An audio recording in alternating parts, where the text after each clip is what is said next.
Patuloy na minomonitor ng Philippine Coast Guard ang namataang floating structure sa Bajo de Masinloc na pinaniniwala ang data gathering objects ng China para manmanan ang isinasagawang marine scientific research sa Pilipinas. Tiniyak din ng PCG ang kanilang commitment para hindi na magkaroon ng bagong reclamation ang China sa West Philippine Sea. Nakatutok si Bea Peniza.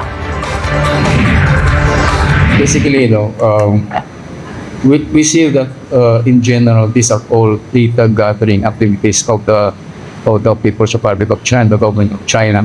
And for whatever it's worth, it is part of our continuing effort, monitoring and seeing what are being developed there, and that will be the basis of our forthcoming appropriate actions. Ito ang siniguro ni National Maritime Council spokesperson Undersecretary Alexander Lopez hinggil sa namataang floating structure sa entrada ng Bajo de Masinloc nitong Mayo 31. Ayon sa National Task Force for the West Philippine Sea, patuloy ang kanilang monitoring at assessment sa floating structure para matiyak kung ano talaga ang dahilan sa likod nito. Dagdag pa ng task force, Yes, this is the first time that we documented a movable platform that was placed in Bajo de Masinloc. ayon pa kay Tariela, kailangan ng iba yung monitoring sa mga namataang floating structure, boya at identified floating objects sa naturang katubigan. Sinabi din ng tagapagsalita na posibleng mga data gathering objects ito ng China para sa kanilang mga isinasagawang marine scientific research.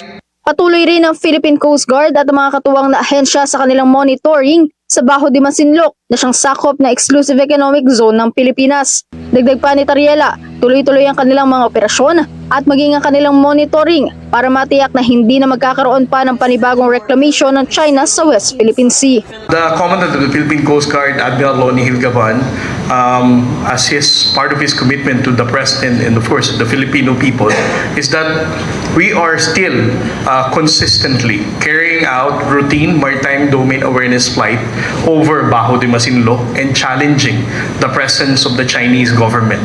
Nananatili namang bukas ang komunikasyon ng Department of Foreign Affairs para sa posibleng pakikipag-usap sa China. We continue to maintain open lines of communication. So as to the details of the responses, I'm unable to divulge any of these details at this time. But we remain ready to communicate with the People's Republic of China.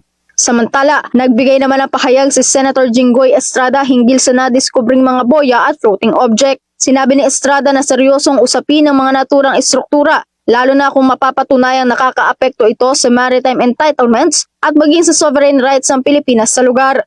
Binigyan din niya na malinaw na kinikilala ng international law at ng 2016 arbitral ruling ang mga karapatan ng bansa sa Bajo de Masinloc. Hinimok din ng Senador ang Armed Forces of the Philippines at ang Philippine Coast Guard na paigtingin ang aerial at maritime surveillance sa lugar para tukuyin ang layunin ng istruktura at matiyak na walang aktibidad na makakapinsala sa interes ng Pilipinas.